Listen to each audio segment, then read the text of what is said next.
his chief of staff, and I was there, of course. And we had an excellent meeting, and I want to convey to everyone who's in the room and everyone on the board, and we've talked, and I've personally conveyed this to many members of the board already, the governor's commitment that that closing University Hospital is not an option. And I'm looking at you, Mr. Councilman, as I say that. The governor's been very clear about that. That was reported, but I want to repeat that.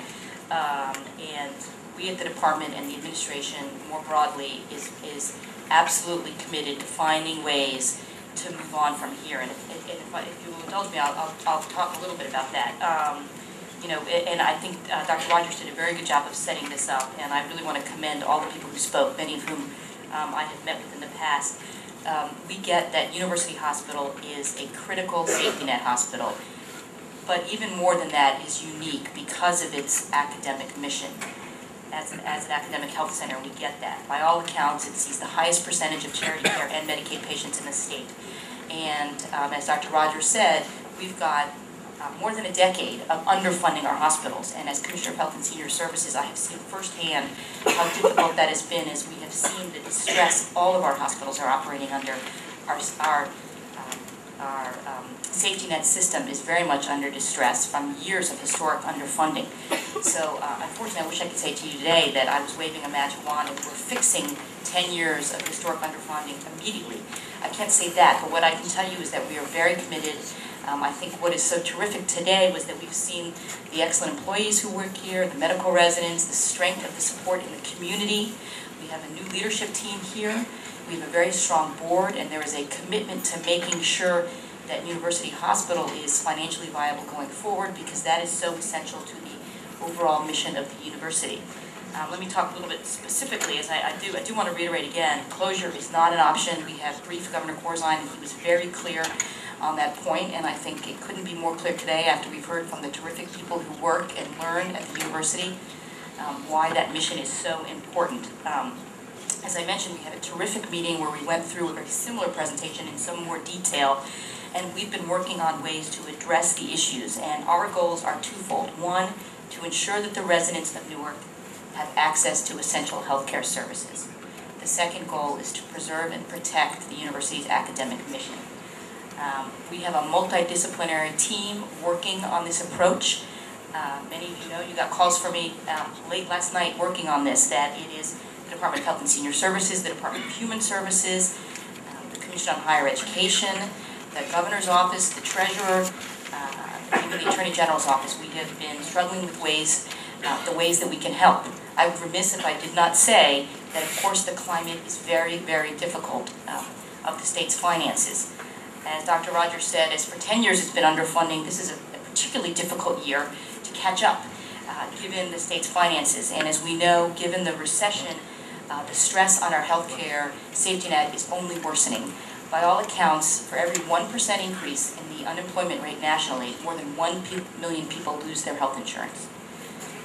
So we've already seen over 1 million people lose their health insurance over the last 6 months just nationally. You can figure out what that means in New Jersey. So they probably have 1.3 million uninsured in New Jersey, and that number is growing. So unfortunately, the trends are that much more dire, but we are committed, and let me talk specifically. We understand that the urgency of the situation, and Dr. Rogers didn't go into this in great detail, but the bond refinancing we know is very important, and we know it is very important to be able to make clear to the rating agencies that the health of the university and University Hospital is strong, so that you can refinance. And so we get how strong the urgency is. And I also want to commend folks and make sure people here know that a number of important steps have been made, progress has been made this year in instituting operational efficiencies. I believe the length of stay has been reduced, Robin, correct me if I'm wrong, by almost a day.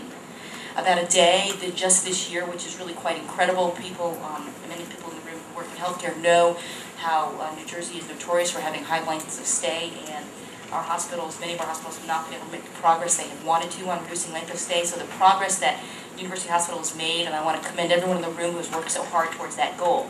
But we will need to continue, I want to be clear, to make progress on those operational efficiencies and on quality improvements. I think we all take very seriously what we heard from, and I'm sorry I don't remember your name, the community activist who spoke so eloquently about the community that relies on this hospital and the importance of the quality of care. So I want to commit to you that we have actually very much in the works and some proposals that would identify this budget gap that has been so clearly delineated.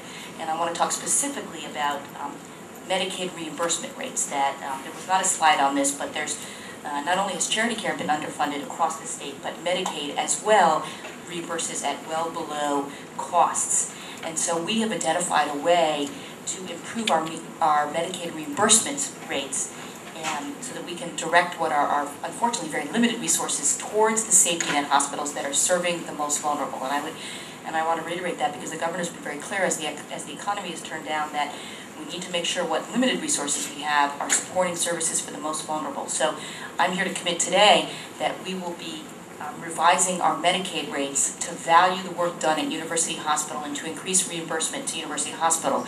And what is so significant about that change is that that is a structural change that will mean recurring revenue increases for University Hospital. I don't want to talk too much more than that, but I just want to again reiterate the commitment from the Department of Health and Senior Services, but not just from the Department of Health and Senior Services, from the entire state government and from Governor Corzine, that closure of University Hospital is not an option. We are working around the clock with our important partners here. We see many friends in the audience with whom we work on a number of issues and want to work with you, and I take very seriously that offer to help. And I think that's terrific from the employees. And in these tough times, it is very tough, and we will all need to be partnering together. But the governor is very committed and has made very clear to his staff and to all of us at the departments that we are to find a way.